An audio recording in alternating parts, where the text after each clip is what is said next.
Hello friends. Navratri का आज दूसरा दिन है और मैं अपने माता रानी की आज झांकी हटा दूंगी।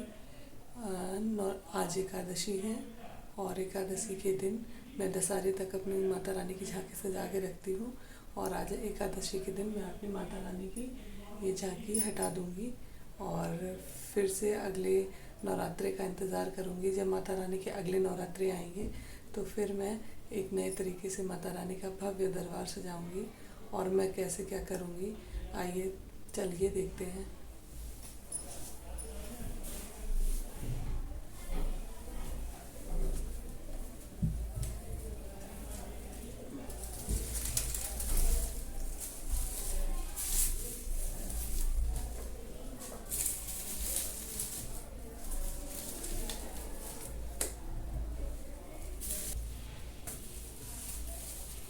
ये देखिए मेरी जो सारी झालर्स वगैरह जो है वो निकल गई हैं और अब मैं इनको अच्छे से सेफ तरीके से रख दूँगी जो ख़राब ना हो।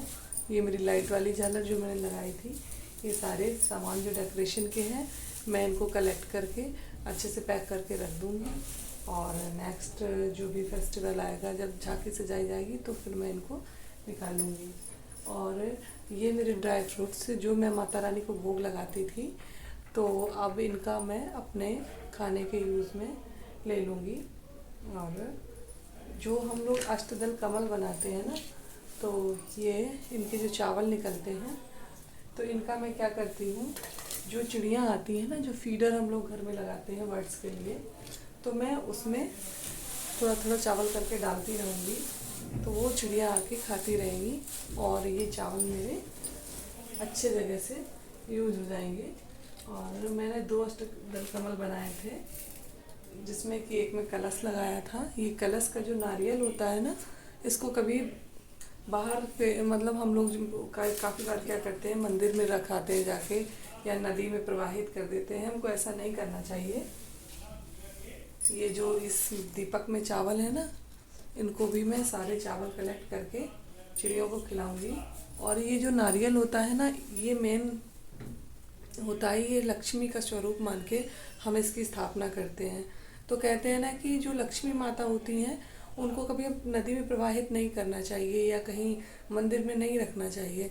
इसको हमको बहुत ही सेफ तरीके से अपने मंदिर में ही 6 महीने तक रखना चाहिए। 6 महीने तक इनकी हमको पूजा करनी चाहिए और जब नेक्स्ट नवरात्रे आएंगे तो हमको इनको एक अपने अलमारी में, अपने सेफ में या अपने कहीं भी घर में इसको रख देंगे हम, क्योंकि ये हमारी लक्ष्मी माता को हमने मान के किया था स्थापित। इनको अपने पैर मतलब पूजा है, तो इनको कभी प्रवाहित नहीं करना चाहिए। इनको कलेक्ट करके रखते रहना चाहिए और जब नए नवरात्रे आएंगे तो नया नारियल स्थापित करेंगे हम लोग और इनको कहीं अलग जगह रख देंगे और 6 महीने तक हम इनकी पूजा करते हैं।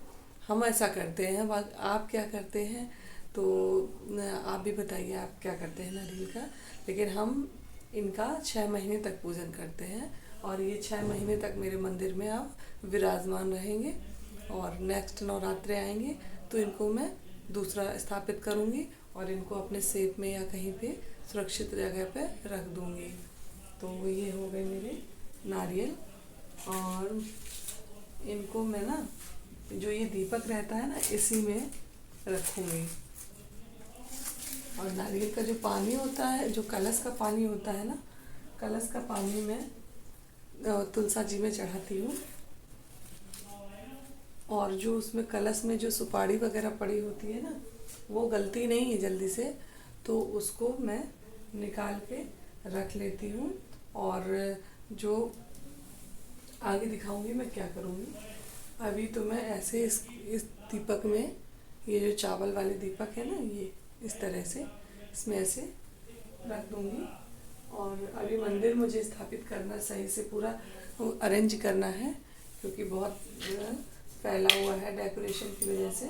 और ये सारे चावल जो है कलेक्ट कर लूँगी। ये पानी की वजह से कुछ ख़राब भी हो जाते हैं। ये देखिए कलश में पानी था ना, इसलिए ये कुछ ख़राब भी हो गए हैं।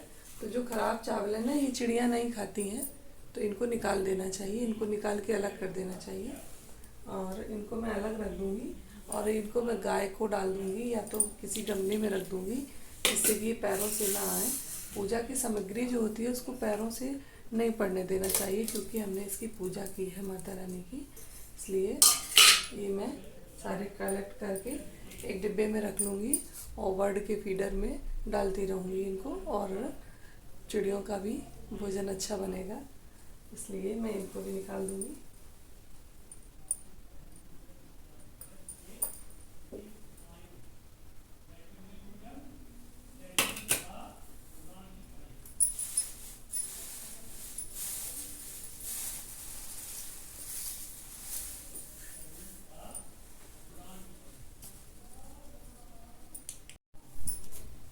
और मेरे जो पीतल के सारे बर्तन हैं ना, मैं इनको एक जगह कलेक्ट कर लेती हूँ, और जब कोई त्यौहार आता है तब मैं इनको सारे बर्तनों को निकालती हूँ। और वैसे तो बहुत सिलेक्टेड बर्तन ही यूज़ करती हूँ डेली में, जैसे कि भगवान जी के ये ग्लास हुए छोटे छोटे से, इनको मैं डेली यूज़ करती हूँ भगवान जी के पानी के लिए। और भगवान जी की छोटी छोटी प्लेट्स हुई, कटोरियाँ हुई, इस तरह से ये भगवान जी की प्लेट है, ग्लास है, और ये भगवान जी के 2 ग्लास हैं। ये इस तरह से मैं इनको डेली यूज़ करती हूँ। और जो बड़े बड़े से बर्तन रहते हैं ना, उनको मैं फेस्टिवल पे ही निकालती हूँ, और इन सारे बर्तनों को मैं निकाल के साफ़ कर लूँगी। ये मेरा पंचदीपक, ये सारे बर्तन मैं साफ़ करके रख दूँगी। और बहुत सारे बर्तन हो जाते हैं भगवान जी के। ये मेरी पूजा की थाली है, इसको मैं डेली में यूज़ नहीं करती हूँ, इसको मैं फेस्टिवल में ही निकालती हूँ, या मंदिर जाती हूँ तो मंदिर जाने के लिए अलग प्लेट है, क्योंकि इसमें बहुत सारे दीपक वगैरह बने हैं ना, इनको डेली धुलूँगी ना तो ये ब्रास जो होता है ना बहुत जल्दी, मतलब अगर उसको रगड़ के मांजते हैं ना तो बहुत जल्दी कमज़ोर हो जाता है। इसलिए इसको मैं बहुत ज़्यादा यूज़ नहीं करती हूँ, फेस्टिवल पर ही यूज़ करती हूँ। और बहुत सारे पीतल के बर्तन हो गए इस तरह से। ये देखिए, ये 2 टोकरी भर के मेरे भगवान जी के बर्तन हैं। बहुत ज़्यादा भगवान जी का मेरा स्टोरेज हो गया है। ये सारे बर्तन मैंने ऐसे निकाल लिए हैं बास्केट में, और मैं इनको धुल लूँगी। और अभी करवा चौथ आने वाला है, तो ये सारे सामान अभी व्यवस्थित कर दूँगी, और करवा चौथ की भी तैयारी करनी है। करवा चौथ का तो बहुत ही वो रहता है स्पेशल एकदम से, तो वो भी तैयारी करनी है मुझे। और अभी जो ये सारे दीपक सजाए थे मैंने, इनको डेकोरेशन किया था दीपकों को। और जो हम अखंड जोत जलाते हैं ना, ये अखंड जोत जो मैं जला रही थी ना, अब सर्दियाँ आ गई, इसमें घी जम जाता है, ये अब अच्छे से जलती नहीं है देसी घी में। या तो इसको हम ऑयल डाल के जला सकते हैं, पहले घी को गर्म करें, उसमें ऑयल मिक्स करें और उसके बाद जला दें। तो घी में कभी ऑयल मिक्स नहीं करना चाहिए, ऐसा बताते हैं कि घी में ऑयल नहीं मिक्स किया जाता है। और ये अखंड जोत का जो घी है वो जल नहीं रहा है, तो हम क्या करेंगे, इस घी को निकाल के दूसरे दीपक में डाल के इसको जला देंगे, बर्बाद नहीं करेंगे, क्योंकि ये माता रानी का जला हुआ घी है और इसको भी हमें यूज़ करना है। तो अखंड जोत हम तभी धुलेंगे, तभी इसको साफ़ करेंगे जब ये घी पूरा जल जाएगा। और मैं एक अखंड जोत हमेशा जला के ही रखती हूँ, तेल की, परमानेंट। एक दीपक घर में जला के रखना चाहिए, उससे क्या होता है, कभी नेगेटिव एनर्जी नहीं आती है घर में। और अब मैं ये सारे जो दीपक हैं हमारे, जो मैंने ये डेकोरेट किए हैं, ये जो हल षष्ठी आती है ना, हल षष्ठी में जो चुकड़ियाँ भरी जाती हैं बच्चों के लिए, उन्हीं को मैंने ये डेकोरेट किया था, DIY बनाया था, बहुत ही सुंदर DIY बना था ये। और मैंने बहुत सारे बनाए थे खुद अपने हाथों से, तो इनको मैं सब निकाल लूँगी। ये देखिए इस तरह से, और कई कलर कई तरीके से बनाए थे ये देखिए। और इनको ना मैं दीपावली में भी यूज़ करूँगी, और दीपावली में भी कहीं ना कहीं इनको डेकोरेट करूँगी, इसमें कैंडल लगाऊंगी। और ये जन्माष्टमी में इसको दही हांडी बना के मैंने यूज़ किया था, और नवरात्रि में भी मैंने यूज़ किया। कुछ DIY ऐसे होते हैं जिनको हम हमेशा यूज़ कर सकते हैं किसी भी तरीके से।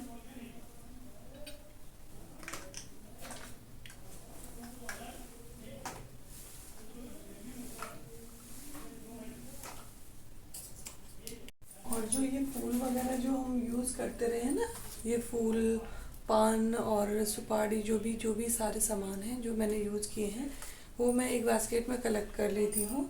और इनको थोड़ा सा और ड्राई करूँगी धूप में रख के।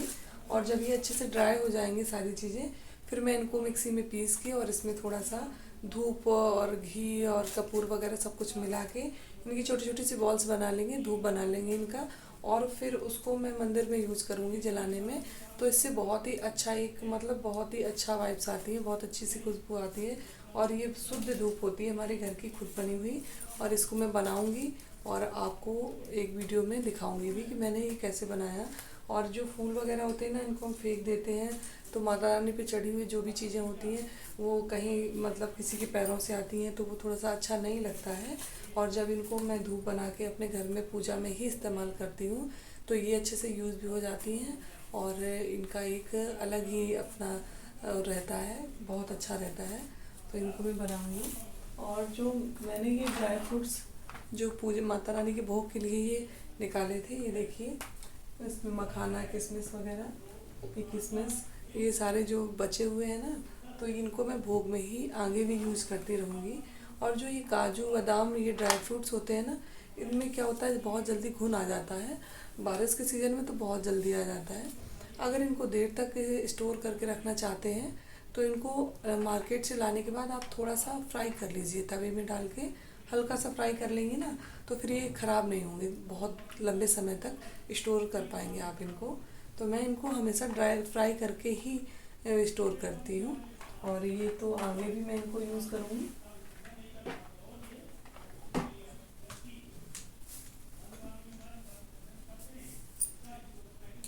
और ये अब मैंने मंदिर पूरा खाली कर लिया है क्योंकि इतने दिनों तक पूजा पाठ हुई, स्थापना थी माता रानी की, तो माता रानी को रोज़ हिलाया नहीं जाता है स्थापना करने के बाद। तो अब मैंने इनको सब हटा के अच्छे से साफ़ करके फिर से भगवान जी को अच्छे से बैठाऊंगी।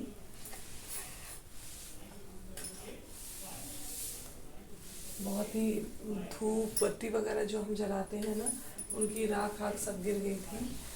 तो मैं अब अच्छे से साफ़ करूँगी, मंदिर को बढ़िया से क्लीन करूँगी। नवरात्रि में माता रानी की स्थापना के बाद में फिर माता रानी को नहीं हिलाया जाता है, इसलिए। और ये जो झालर वगैरह लगाए थे ना उन ग्लू गन से, तो वो बहुत सारी ग्लू गन हर जगह चिपकी हुई है, ये सब भी हटा दूँगी मैं। और अच्छे से मंदिर को साफ करूँगी।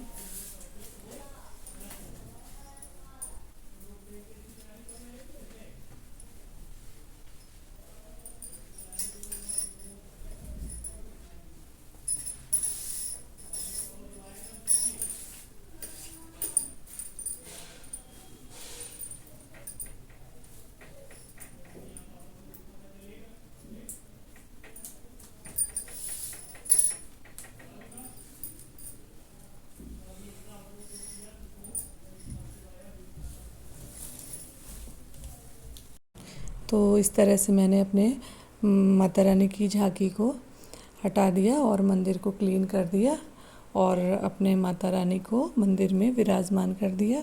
और अगले नवरात्रि का इंतज़ार करूँगी, फिर से ऐसे ही झांकी सजाऊँगी। अगर आपको ये मेरा वीडियो पसंद आया तो प्लीज़ लाइक एंड कमेंट करके ज़रूर बताइए कि आपको कैसा लगा। और अगर चैनल पर नए हैं तो प्लीज़ सब्सक्राइब ज़रूर कीजिए। बाय बाय, राधे राधे, स्वस्थ रहें, मस्त रहें, धन्यवाद।